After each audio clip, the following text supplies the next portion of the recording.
This is unexpected. I can't believe I'm actually having lunch with spies. I'm just a salesman. Exactly. You're civilians the KGB won't be watching. It would be a real service to Great Britain.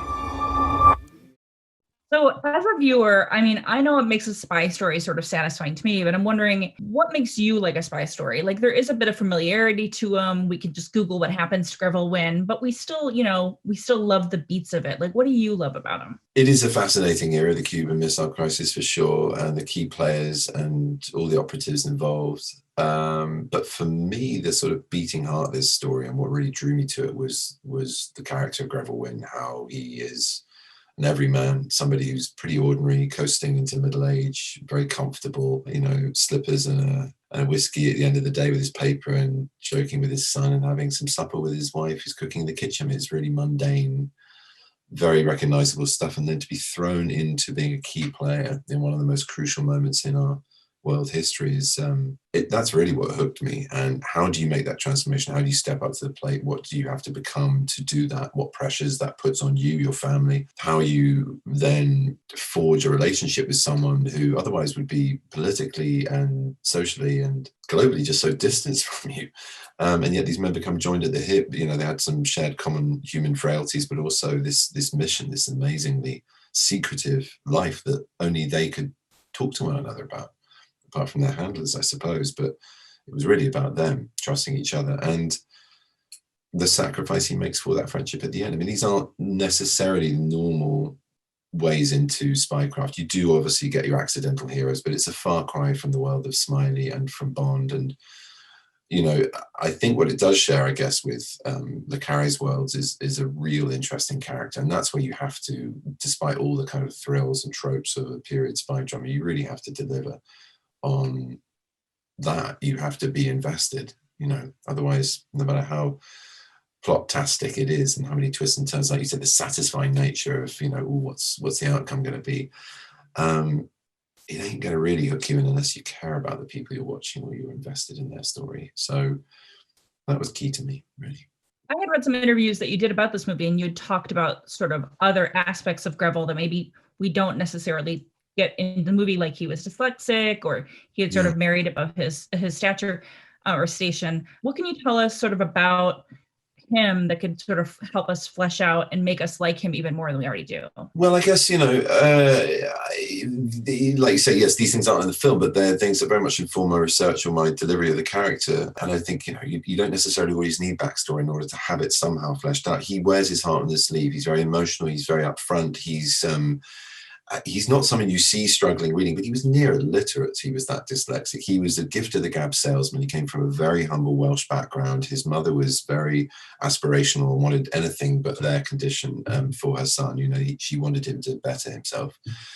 And, he did in the first instance as a businessman and then in his marriage. And there's an element that's performative about that. And one of the clues to me as to how to play this guy was this tie he wore. And I saw it in all the photographs, the one at the show trial, but also before when he's very flush and successful and looking very healthy and comfortable on lots of boozy business lunches, rather like the one you see at the beginning of the film. And then at the stage that he's released, and it's just unrecognizably the same person apart from the moustache and the clothes. Now the tie, which is also part of this uniform, I would call it, this costume almost, is the Nottingham University Engineering Club's tie. He never went to Nottingham University. He never belonged to that club. And it's this yearning to be something other than he is, which I think in a bizarre way did lend itself well to what he was asked to do.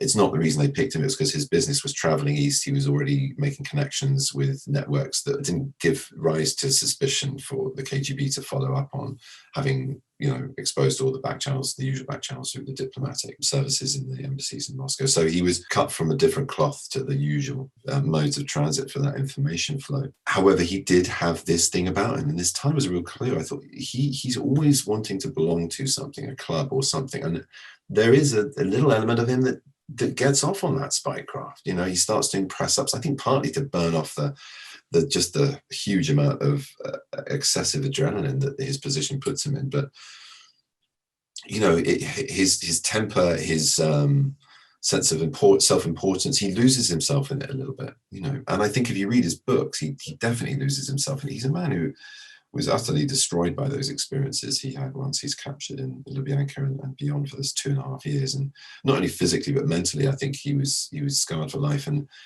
not only did I want to show the sort of physical trauma and the huge shift between one physique and another, but also, and mentality, but also to give rise to what he would have to endure for a lot longer after he closed that door on the flashing light bulbs, celebrating his return and his freedom. You know, the guy then after that, which we don't again have time, unfortunately, to show in this film, he had a full-scale mental breakdown. He only knew about it when he woke up in a hospital 2.5 weeks later under sedation. He was in a near coma because he was sedated so much.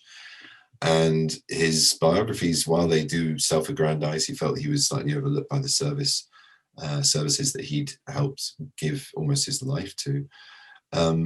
They do portray a man who was quite, he was into it. He was definitely into it.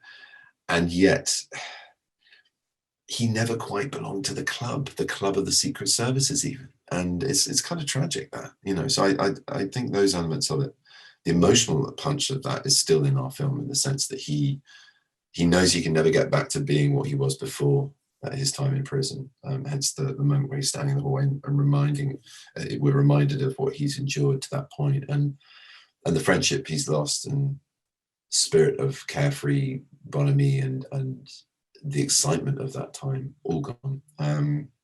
So you have to sew it in other ways, and films can grind to a halt if you get lost too much in backstory and the flashbacks. You have to push things forward and just somehow embody some of that within the work. You know. I'm volunteering to bring back the best source of Soviet intelligence you've got at a time where Russia and America are on the brink of nuclear war.